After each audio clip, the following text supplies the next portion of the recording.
புதுச்சேரியில் smart city திட்டத்தின் கீழ் 9.11 கோடி ரூபாயில் தாவரவியல் பூங்கா புனரமைப்பு பணிகள் நடந்து வரும் நிலையில் பூட்டப்பட்டுள்ளது.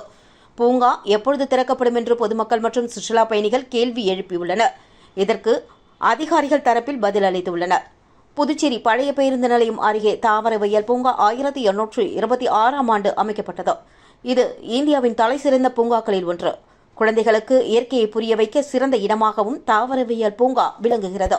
இதேபோல் புதுச்சேரிக்கு வரும் சுற்றுலா பயணிகள் 95% பேர் இந்த தாவரவியல் பூங்கா வந்து செல்கின்றனர். ஆனால் சில மாதங்களாக பூங்காவில் ஸ்மார்ட் சிட்டி திட்ட பணிகள் நடந்து வருவதால் பாதுகாப்பை கருத்தில் கொண்டு திறக்கப்படாமல் பூட்டி கிடக்கின்றது. இதனால் தற்பொழுது கோடை காலம் துவங்கியுள்ள நிலையில் குழந்தையுடன் வரும் வெளிமாநில பெற்றோர்கள் சுற்றுலா பயணிகள் ஏமாற்றமடைந்து செல்கின்றனர். சிறுவர் ரயில் இயக்கப்படுவது பூங்காவின் தனி சிறப்பு என்பதாலும் கோடை காலங்களில் தாவரவியல் பூங்கா திறக்கப்பட்டு விடுமா என்ற எதிர்பார்ப்பு மக்கள் மத்தியில் இருந்தது. ஆனால் அதற்கு ஏமாற்றமே தற்பொழுது மிஞ்சி உள்ளது.